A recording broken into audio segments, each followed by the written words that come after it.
The CBS Radio Mystery Theater presents...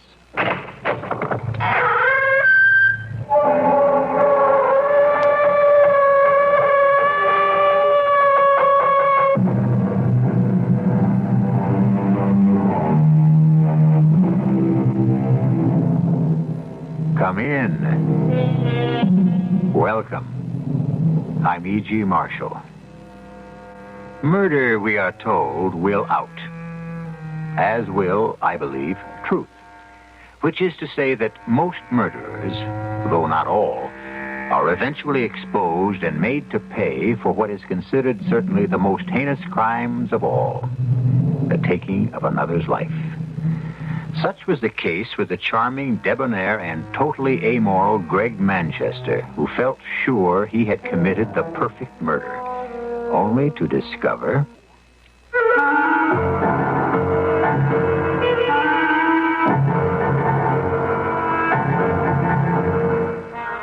Our mystery drama, The Eye of Death, was written especially for the Mystery Theater by George Lothar and stars Joan Hackett.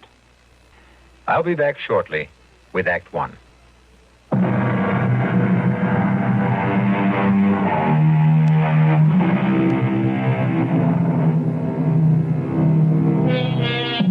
When it comes to murder, it sometimes seems to me that the cleverer a murderer, the more certain he is to be caught.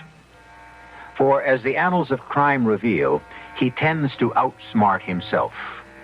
Dr. Crippen, Landru, George Joseph Smith, to mention but a few, all without exception flattered themselves on having committed perfect crimes, when in truth they had trapped themselves by overlooking one single minor little detail, as did a certain gentleman named Gregory Manchester.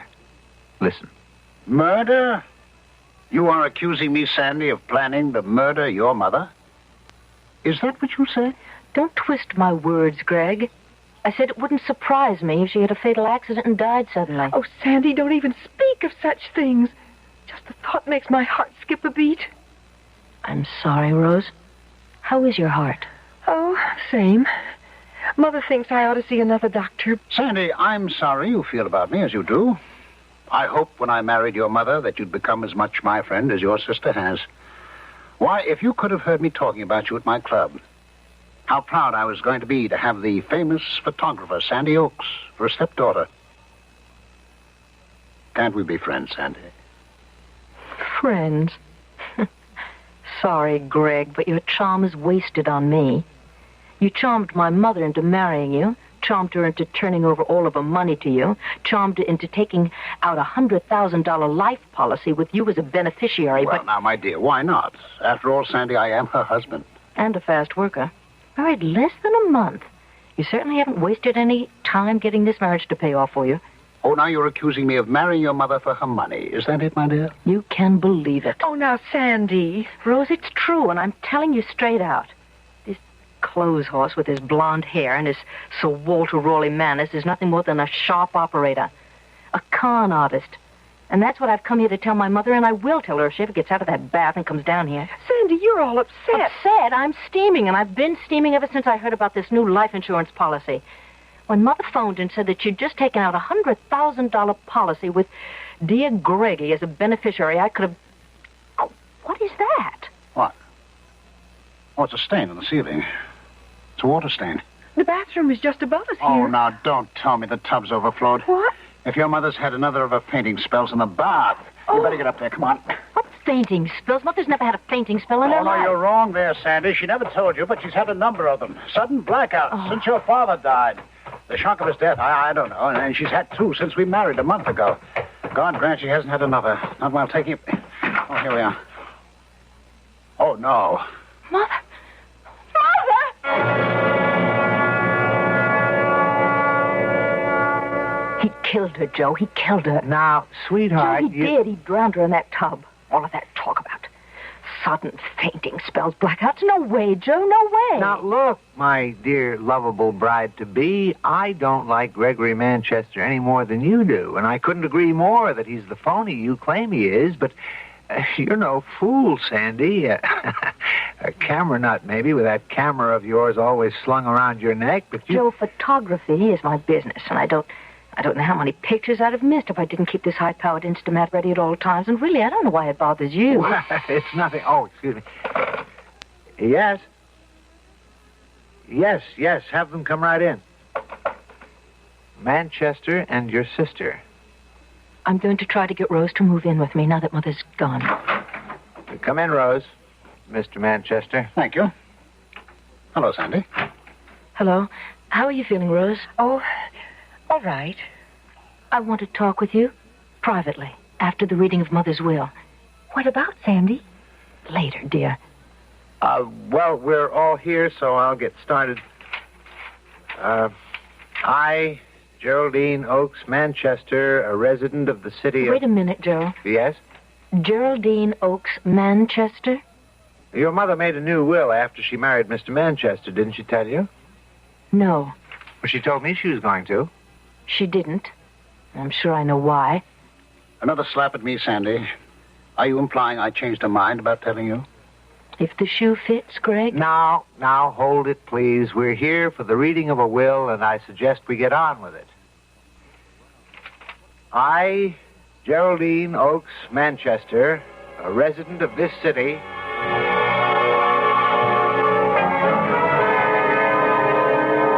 Lastly, I hereby revoke all former wills and codicils to wills heretofore by me made. In witness thereof, I have hereunto set my hand and seal this 10th day of October, signed Geraldine Oakes Manchester, and witnessed, etc., etc., etc. Well, Mr. Manchester, you've inherited quite a fortune. Plus $100,000 in insurance. While Rose gets nothing. Nor do I. Well, as your mother stated in her will, Sandy, she trusted me. Implicitly trusted me to see that Rose was well cared for. And you. I don't need Mother's money, but Rose... Oh, Sandy, you can trust Greg. Mother did. I do. I know you do, Rose. You trust everyone. You always have. Possibly because she hasn't let the world make her as cynical as it has made you. Oh, now, just a minute, Mr. Manchester. I can take care of myself, Joe. More important, I can take care of Rose, and I mean to. But, Sandy, I'm going to be all right. Greg will... Leave you to starve if I know Greg, but he isn't going to because I'm not going to let him. I'm going to break this will. Sandy... I mean it, Joe. He conned Mother and he fleeced her. Well, you're not going to get away with it, Greg. I'll break this will if it's the last thing that I do. And, may I ask exactly how, my dear? By proving you murdered my mother and meant to murder her from the start.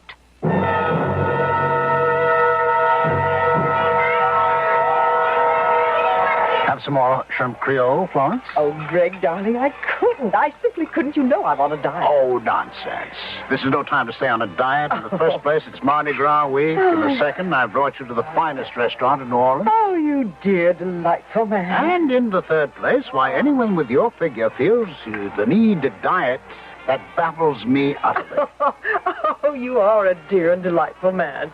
Greg Manchester, you are almost as... No, I'll say it. You are as dear and delightful as my late husband. Oh, Greg, I'm so glad we met. So glad. Well, so am I, Florence. You know, only a week ago, I was the loneliest man on earth. Ah. Lonely in the way only the bereaved can be lonely. Even though it's months since Geraldine passed on, I thought I would never get over her loss. And then... Well, then, my dearest... You don't mind if I call you my dearest? Of course not. Well, I met you, and life became worth living again. Oh, Greg, do you know that's exactly the way I felt? Feel? I thought as much. We've known each other only a week, my dear, but what a week it has been. Oh, yes. And for my part, Florence, You won't be offended. No, no. Well, for my part, you're the woman I've been looking for since my own dear Geraldine passed on. Oh. The woman I felt sure I would never, never find. Oh, Greg. Greg, you dear man. Then you're not offended. Offended? It wouldn't be if I... Well, If you what, darling? If I asked you to become my wife. Oh. Oh, dear, I have offended you. No. No. Oh, you've made me so happy. going to cry. In fact, I know I am. Greg, what? Is something wrong? No. But excuse me a moment, Florence. I'll be right back.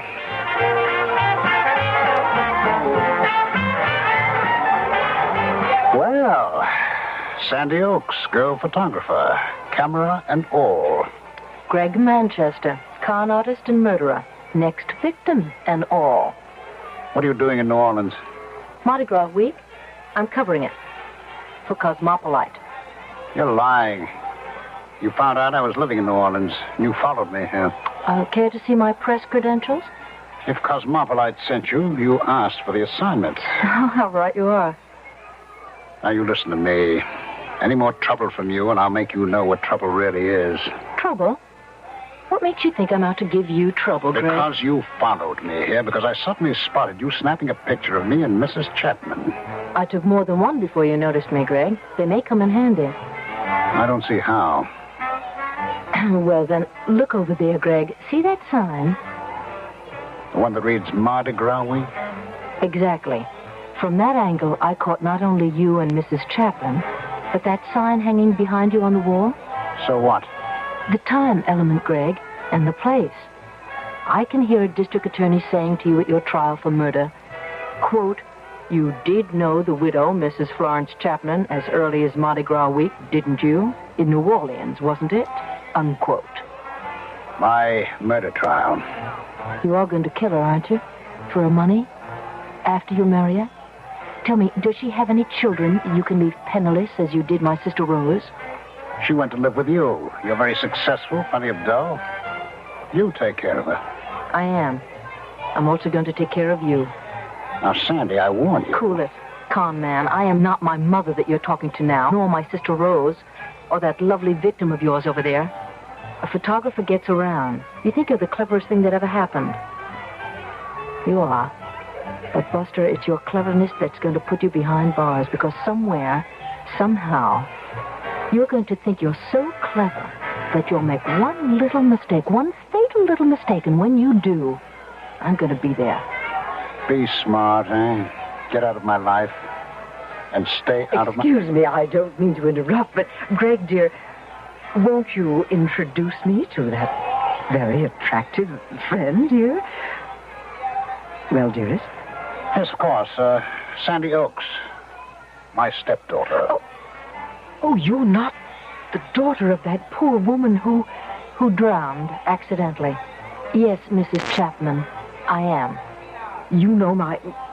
Oh, Greg told you. No, I've been watching you and Mr. Manchester ever since he met you a week ago. Watching? Greg, darling, what does she mean? Oh, never mind, Florence. She's a troublemaker. She tried to stop me from marrying her mother. I tried to stop you from murdering my mother. Oh, gracious, such talk. You're in a restaurant. Mrs. Chapman, let me give you a tip. A tip that will save your life. Say goodbye right now to this charming, well-dressed murderer. Say goodbye and go on living.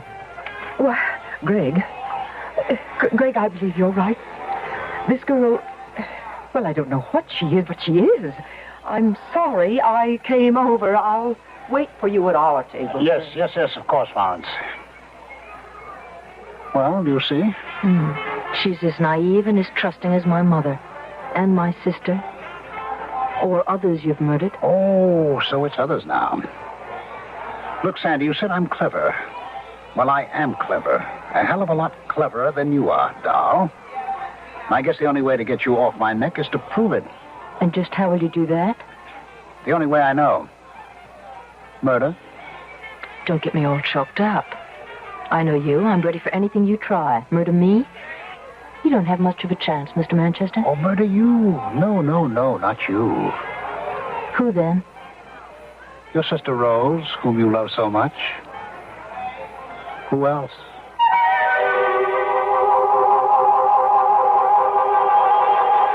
Inevitably, it had to come to this. The challenge. The squaring off. The gauntlet flung down between a cold-blooded murderer and a self-sufficient girl like Sandy Oaks, who's been around. Is she right? Will Greg Manchester make that one fatal mistake she says he will? Perhaps we'll find out when I return for Act 2.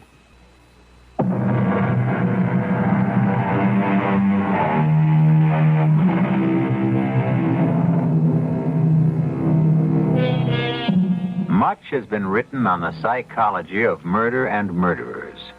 And although experts disagree, when have experts ever done anything else, there seems little question that the common motive for murder is personal gain. In any case, assuredly, that's what it is with Greg Manchester, who, you might say, marries for murder.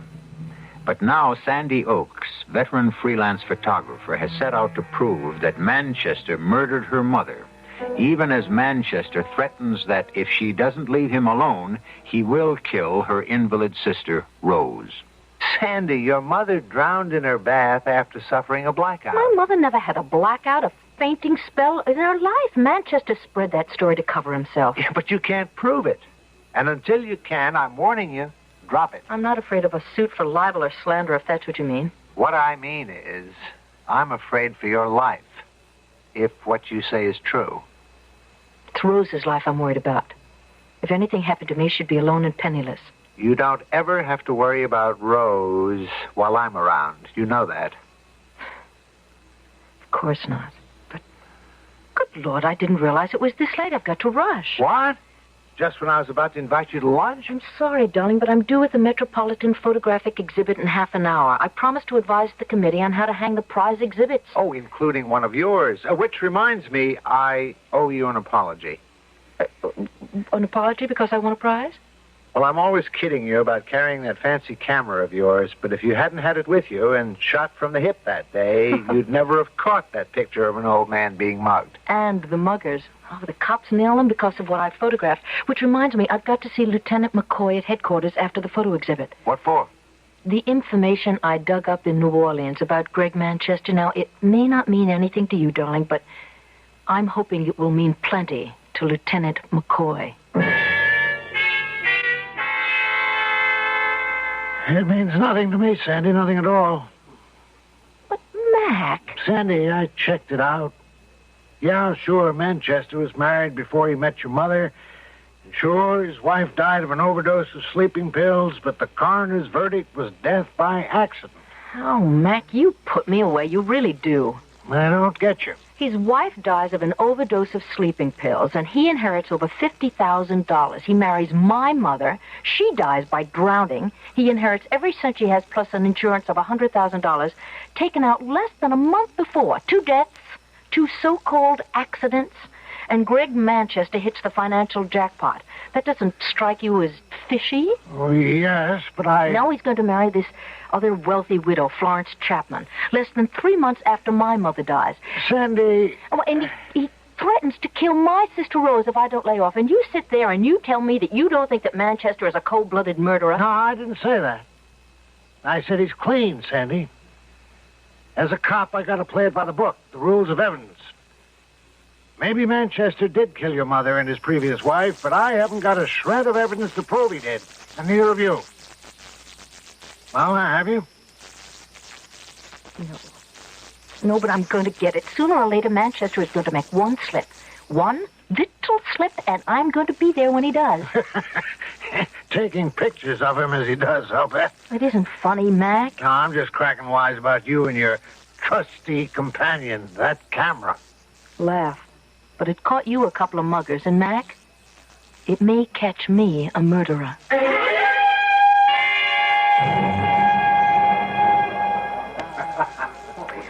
There's a bench, Rose. Want to sit for a while? Oh, no, Sandy, no. I'm too excited to sit still. You're too excited, period. Oh, I'll be all right.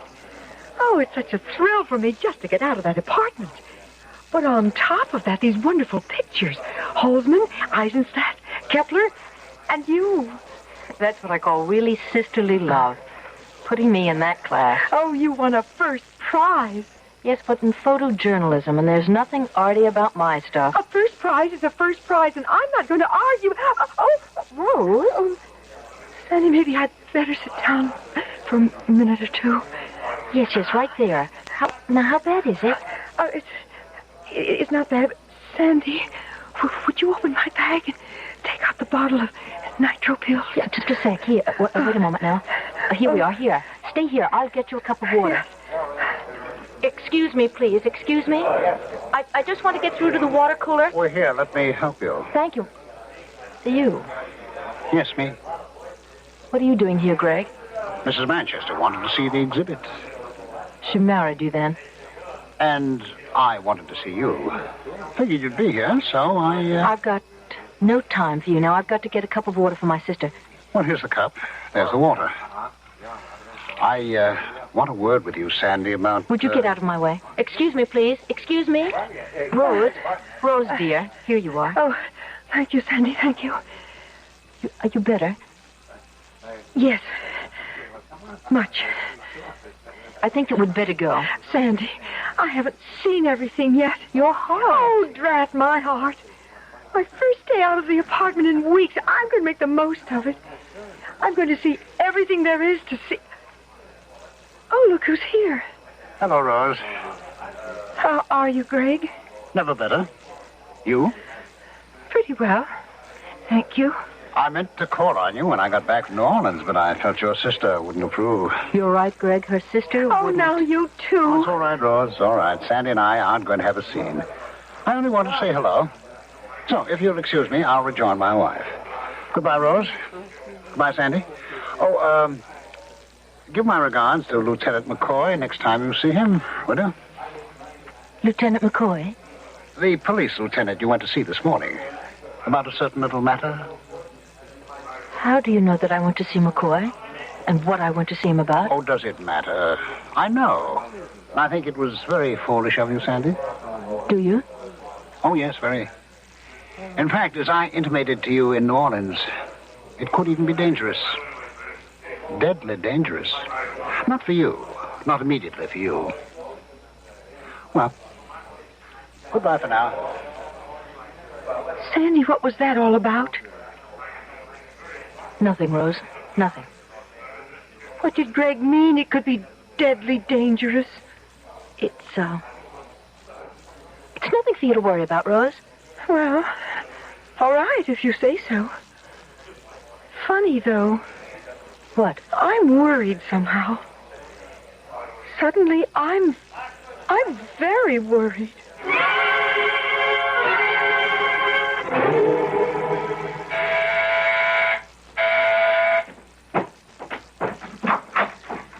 Joe. Oh, nice to see you. Come in. How are you, Rose? Oh, I'm fine, fine. Now, no fibs to your brother-in-law to be. What? I talked to Sandy on the phone. She said your heart gave you a little trouble at the photography exhibition this afternoon. Oh, nothing my nitro pills couldn't handle, and did. Oh, good. Where's Sandy? 3 guesses. The dark room. Give the man a cigar. Or would you rather have a drink? A drink, and I'll make it. Sandy said you ran into Greg Manchester at the exhibition. Yes. I'm worried, Joe. About what? Greg said a funny thing to Sandy. It seems he heard somehow she'd gone to see Police Lieutenant McCoy. McCoy, about something. He didn't say what. And Sandy wouldn't tell me, but anyhow, he said he thought she was very foolish to do anything like that. And that it could be deadly dangerous. Those were the words he used. Deadly dangerous. I see. Sandy didn't tell you? No, she didn't. But not for her. That was the funny part of what he said. Not deadly dangerous for her. Not immediately. Rose, what is it? Heart pain, chest. Your nitroglycerin pills. They... Sandy! Sandy! Oh, what is it? Oh, no. Where are pills? Bedroom. I'll get them. Rose, now let me get you to the couch. Lay you down here. There. Cushion behind your head. Sandy, hurry it! Yes, here. Here, Rose. Open your mouth. That's it. Water, Joe? Yeah. Hurry, Joe. Yeah, here you are. All right now, honey. Swallow the pills. Swallow it, dear. That's it. Okay. All right? Sure to be all right in a moment or two. Rose? Rose, dear? Is it having any effect? Oh, Rose, is the pain letting up? Rose? Rose? Joe! Here, let me. Joe? She's gone, Sandy. Oh, no. No. Afraid so, sweetheart. He's done it. He threatened he would, and he has. Greg Manchester? He said he'd kill her if I didn't lay off, and I didn't, and he has.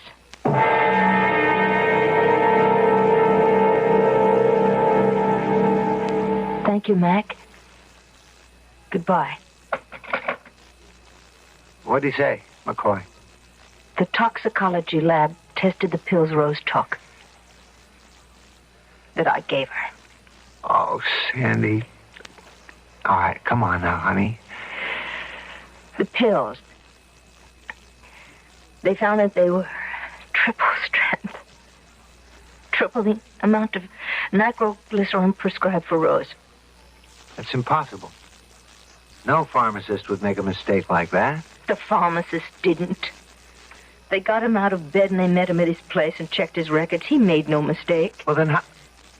Sandy, how? Greg! Sandy. Don't ask me how he did it. He got into the apartment maybe while we were out. Rose and I didn't change the bottles. I don't know. It doesn't matter. All that matters to me is that he did it. And I know in my bones I know that he did it. He murdered the woman he was married to before he married my mother. He killed my mother. He killed Rose. He'll kill Florence Chapman. He'll kill me. Unless I stop him. He's got to be stopped, Joe. Stopped and put behind bars like any other animal. And that's where I'm going to put him. With God's help, Joe, that's where I'll put him for the rest of his life.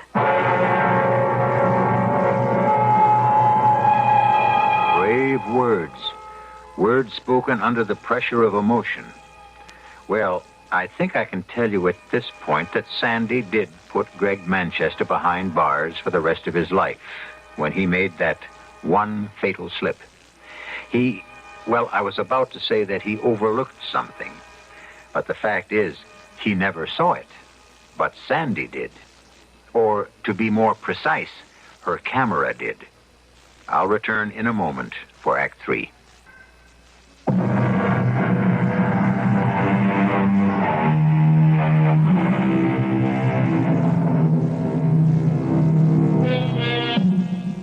You will recall my saying earlier that the cleverer the murderer, the more likely he is to make one fatal slip. Something so minor, he never thought of it, never noticed it. What slip will Greg Manchester make? So far, he's got away with his killings.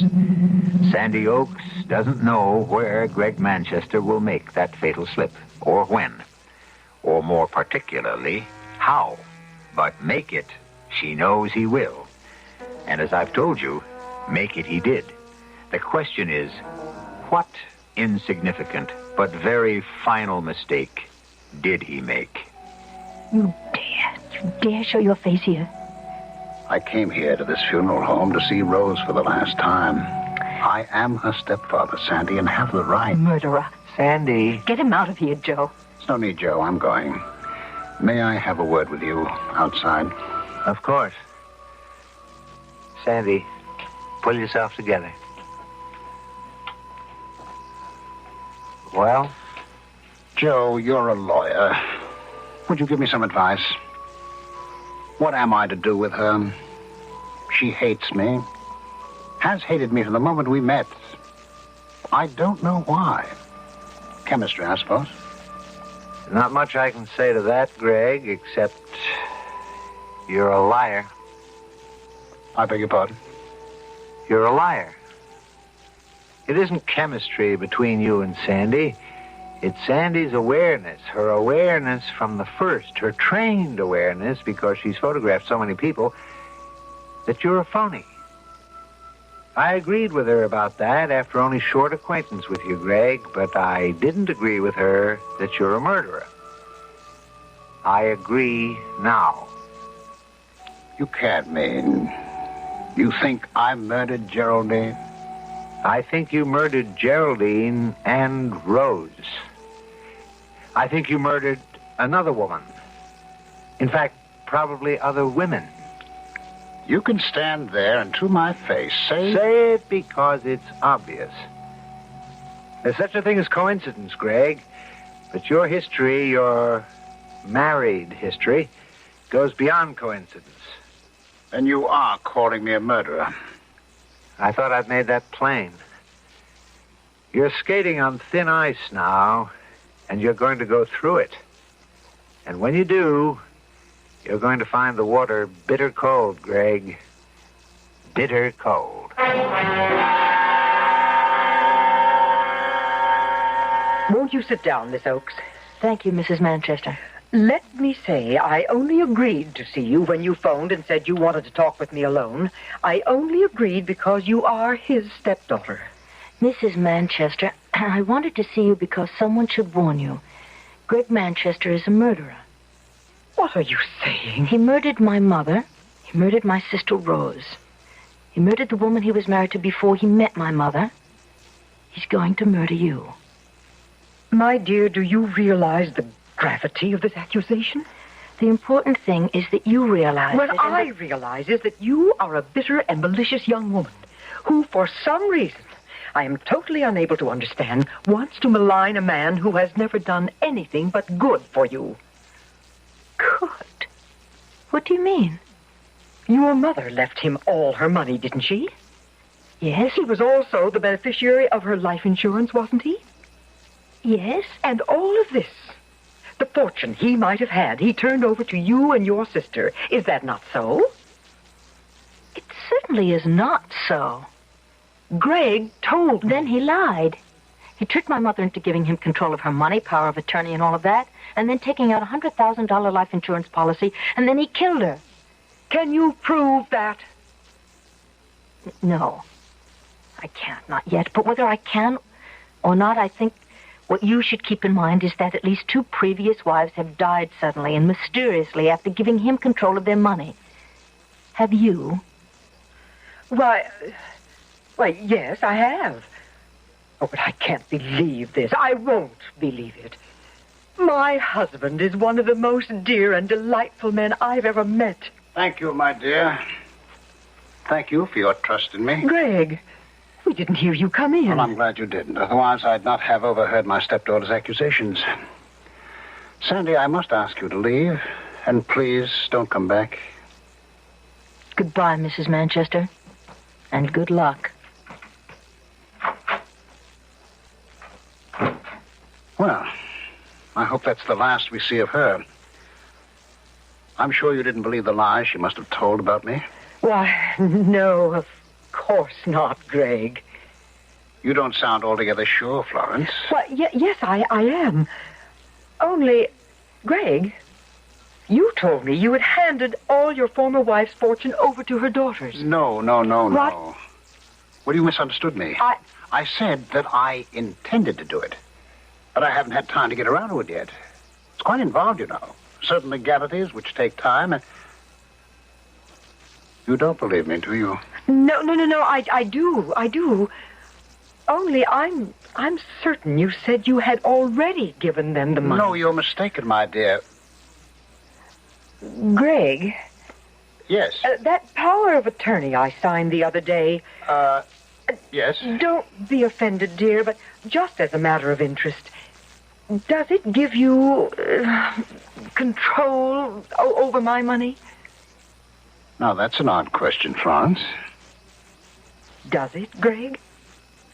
Well, the power of attorney is just that. It empowers me to act in your behalf. In other words, you can sign checks, withdraw money from my account, that sort of thing?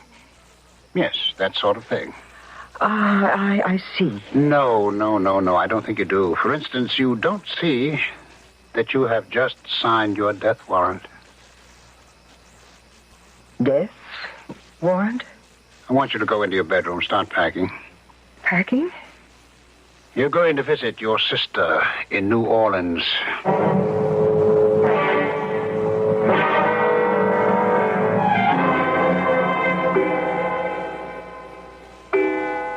Midnight.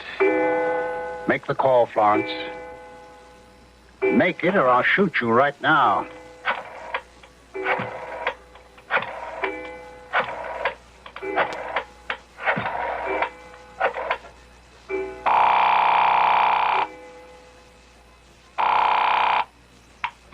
Hello?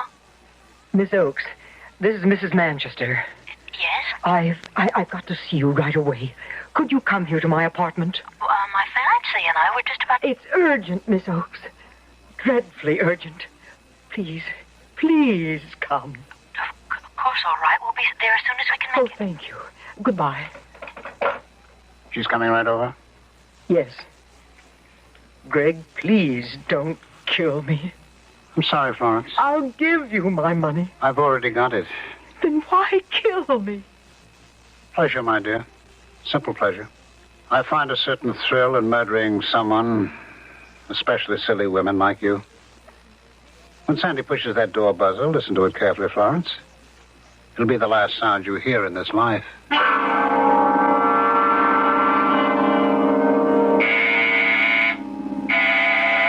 Greg! All right. I must snap off the lights here in the bedroom. Oh, good. I'm coming. Oh, help me. We heard a shot. What? Yeah, in the bedroom. I just shot a prowler. Pitch dark in here. The light switch. Oh, yeah, here. Oh, good Lord. Florence Manchester. What? Oh, no. Oh, no. Sandy, for the love of... This is no time for snapping pictures. I wasn't even aware I was... Get to the phone. Call the police. And put that damn camera away. Yes, okay. Oh, I thought Florence was a prowler. I lost my head. I fired into the dark room. Headquarters? Give me Lieutenant McCoy. Is he there? Yeah, hurry. Sandy, please. Look at it, Joe. Look at it and tell me, what do you see? I see the body of Florence Manchester lying on her bedroom floor. I have seen the body of Florence Manchester lying on her bedroom floor for over a month now, in blow-up after blow-up after blow-up of the pictures you snapped that night. This blow-up, good Lord, Sandy, it's the biggest yet. Why? Because these pictures prove Greg murdered Florence, that's why. You keep saying that, but you don't tell me what proof. Because I don't know. Because it's staring at me in the face and I can't see it. Joe, look at it, please. Just look at it. Look. No. Joe, just look. I've had it, Sandy. All right. Maybe, like you say, Greg's story of what happened was so much eyewash. Maybe Florence didn't leave to visit her sister in New Orleans. Maybe she didn't come back unexpectedly while he was asleep in his bedroom. Maybe he didn't hear a noise in her bedroom, think it was a prowler, panic, and shoot into the darkened bedroom. Eyewash. All eyewash. But don't... What is it? Eyewash. Eyewash.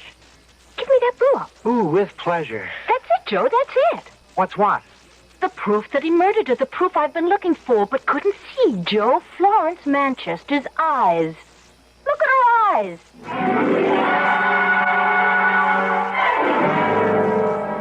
Manchester, you've been booked on a charge of murder.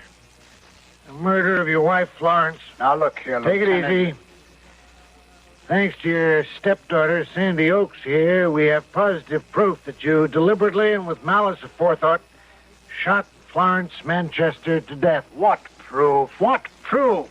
I told you she packed her bag. You saw it in the bedroom and left to visit her sister in New Orleans. But had come back unexpectedly, according to your story. And I fired a shot into her pitch-black bedroom, thinking she was a prowler. That's what happened. That's the truth.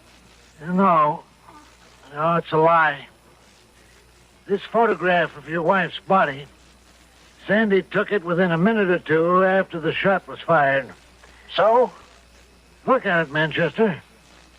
Look especially at the eyes. The eyes that are open and staring at the ceiling. What do you see? Her eyes.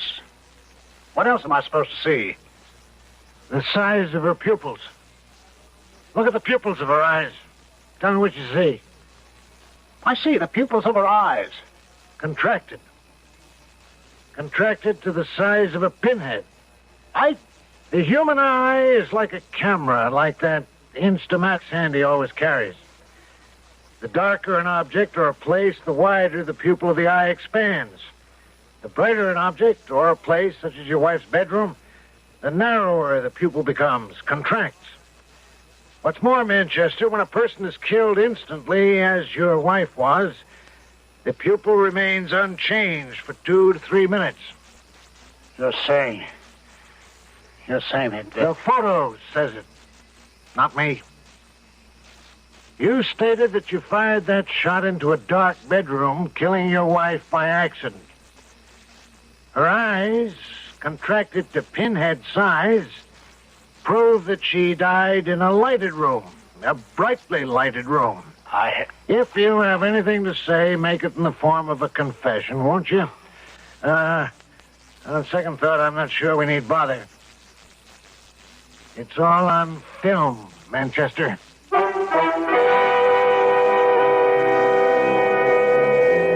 A picture, they say, is worth 1,000 words. And so it would seem that Lieutenant McCoy is right. No words of Manchester's in his defense could possibly disprove the truth of his wife's dead, accusing eyes. I'll be back shortly.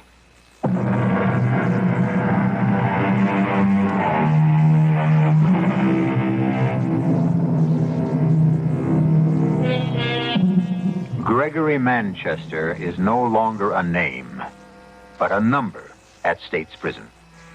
Sandy's name has changed, too. From Miss Sandy Oakes to Mrs. Joseph Norman. Hasn't changed her habit of carrying that camera wherever she goes, however. But she seems to use it more and more these days, snapping pictures of a baby named Joe Jr. Our cast included Joan Hackett, Ralph Bell, Robert Dryden, and Joan Shea. The entire production was under the direction of Hyman Brown. This is E.G. Marshall inviting you to return to our Mystery Theater for another adventure in the macabre. Until next time, pleasant dreams.